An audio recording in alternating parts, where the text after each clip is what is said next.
Here's something no one tells you about being the responsible one in a family full of chaos artists. It's not a role you ever apply for. It's a role that gets stapled to you sometime during childhood, usually right around the age you realize that if you don't handle something, it simply won't get handled, and then everyone suffers, which somehow also ends up being your fault. You don't receive a uniform. You don't get a paycheck.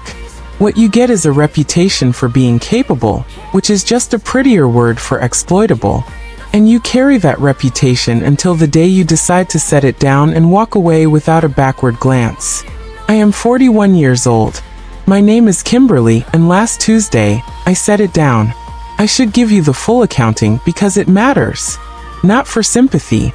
I am long past needing sympathy, but because the numbers tell a story my feelings alone can't fully capture. Over 12 years, I paid for my brother Eric's first failed business, and then his second. I covered 3 separate emergency loans he took from people he called investors, who in reality were not patient men. I paid for my mother Brenda's knee surgery, which was real, and her follow-up treatment in Scottsdale, which I later learned had a spa menu and a signature cocktail list. I co-signed an equipment lease that defaulted. I wired money on a Sunday morning because the request came in at 2 a.m. And something in the phrasing made me afraid of what would happen if I didn't. I've never added it all up precisely, because I suspect the total would rearrange something permanent inside me. But Nicole, my accountant, once looked at my financial history with the expression of a woman watching a nature documentary about an animal calmly walking towards something that will eat it, and told me the number was not small. I lived in a 2-bedroom condo I'd bought 11 years ago and paid off in 9. Through careful saving and absolutely zero vacations. I drove a sensible car.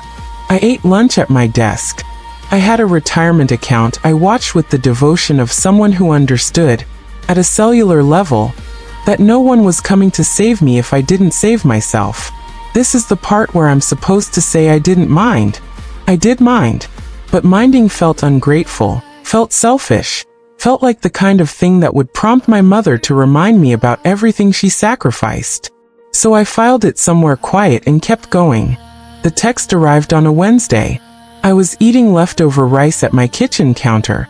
Not a glamorous moment to have your life appended, but that's generally how it works.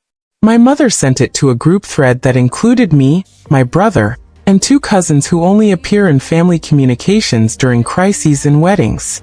She wrote that she had made a very difficult decision and sold the family estate. The house I grew up in. The house I had contributed $40,000 toward the mortgage of over the years, to settle my brother's debts with a predatory lending company that had apparently been calling her landline for 6 weeks. She wrote that she, my brother, and his girlfriend would be arriving at my apartment the following afternoon. Not could they please stay. Not would I be open to discussing options. Arriving like a weather system, like a foregone conclusion. I read it 3 times. The rice went cold. I need to be honest with you about the next 10 minutes, because they were quieter than you might expect. No dramatic moment of rage. No flipped table. No call made in a shaking voice. I sat very still in my kitchen and felt something clarify inside me. The way water clarifies when sediment finally settles all at once, almost peacefully. I thought about 12 years. I thought about the Sunday wire transfers. I thought about the spa in Scottsdale. I thought about my brother's face the last time I bailed him out, which was not grateful, but rather already calculating the next ask.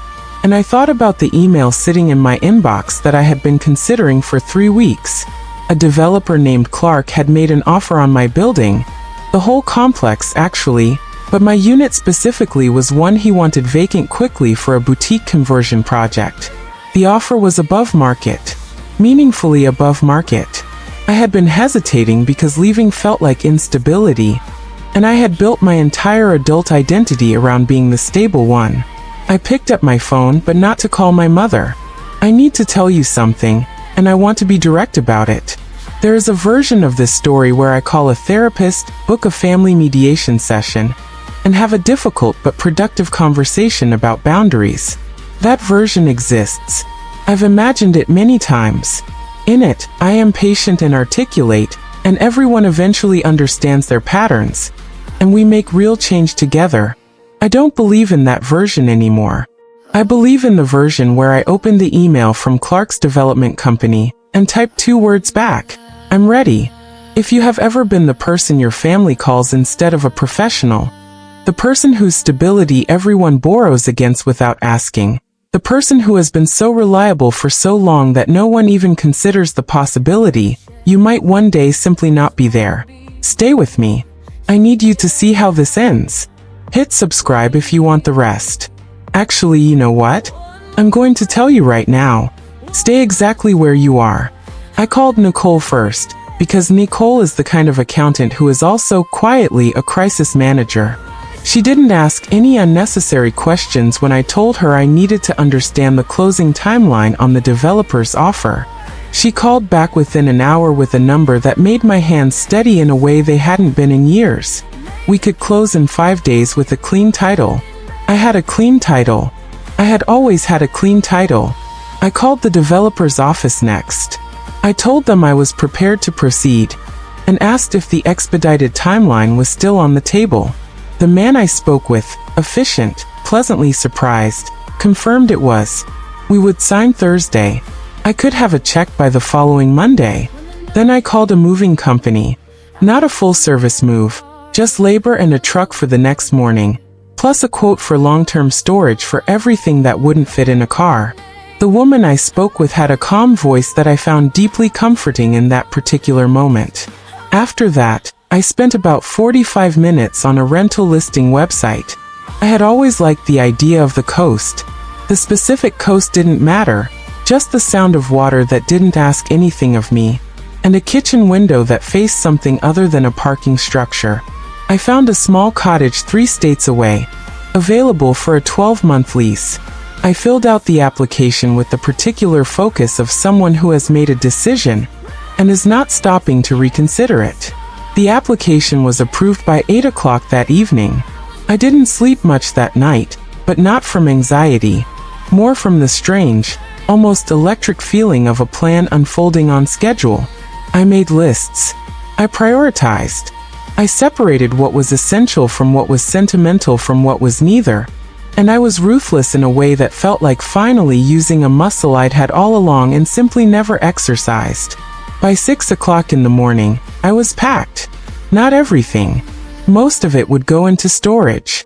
But my documents, my laptop, my grandmother's reading lamp, the good kitchen knife, 3 changes of clothes, and the small framed photo of myself at 22 standing on a hiking trail somewhere I barely remembered, looking like a person who had not yet learned to be afraid of her own potential. The movers arrived at 8 o'clock. They were efficient and professional, and asked me no questions about why I was doing this, which I appreciated more than I could say. By 11:30, the unit was cleared. It had taken less time to dismantle my life here than I would have imagined, which was either depressing or clarifying, and I decided it was clarifying. I left the key in a lockbox I'd installed on the door handle, along with the paperwork Clark's office needed for access and inspection. I had already arranged for a sold sign to go up that afternoon through the development company's coordinator, who was cheerful about it in a way that made me want to shake her hand. I changed my phone number from the parking lot. My old number would be forwarded to a voicemail I had no intention of checking. The new number existed in exactly 4 contacts: Nicole, the moving company, my new landlord, and one friend from college named Emma, who had been quietly rooting for me to do something exactly like this for approximately 7 years. I texted Emma from the car. I did it. She replied in under a minute with nothing but a string of exclamation marks, which was sufficient. I was 3 hours down the highway when my family arrived at my former front door. I know this because the building had a camera system I still had app access to for another 48 hours. I watched briefly, once sitting in a gas station parking lot with a cup of terrible coffee, as my mother, my brother, and his girlfriend stood on the walkway looking at the lockbox and the sold sign, and then at each other. My mother tried the lockbox. Then she tried knocking, though I'm not sure what she expected. My brother got on his phone almost immediately, and I watched his mouth move in the practiced way of someone delivering an outraged monologue to voicemail. My new number did not ring. My old number collected messages I would never hear. I finished the coffee, which was genuinely awful, and pulled back onto the highway. The cottage is small. Smaller than the condo. 1 bedroom. A kitchen with a window that faces the water. A back porch where the wind comes off the ocean in a way that makes it difficult to feel sorry for yourself about anything. I have been here 2 weeks now. I've met the woman who lives next door. A retired teacher named Pamela who grows herbs and has very strong opinions about local politics and zero interest in my family history, which I find refreshing. I have started cooking actual meals. I have slept through the night 8 days in a row. More consecutive good nights than I have had in probably 3 years. I have not spoken to my mother. I have not spoken to my brother. Nicole tells me they have retained someone to look into whether I had any legal obligation to house them, which I found both predictable and entertaining, because I did not. A home I own is not a communal shelter. A life I built is not a safety net I'm required to offer to people who never once asked before taking. Here is what I don't know. Whether my mother has found somewhere stable, whether my brother has figured out his situation, whether any of it worked out for them. I catch myself wondering sometimes, late at night when the ocean is loud and the cottage is quiet, what the story looks like from their side. I imagine it involves a great deal of describing me as selfish, a word my family has always used to mean inconvenient. I don't know if I'll ever speak to them again. That is the honest answer.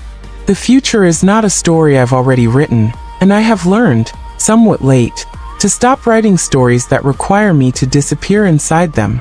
What I do know is this. The window faces the water. The mornings are quiet. The coffee I make here is better than anything I had in that parking lot.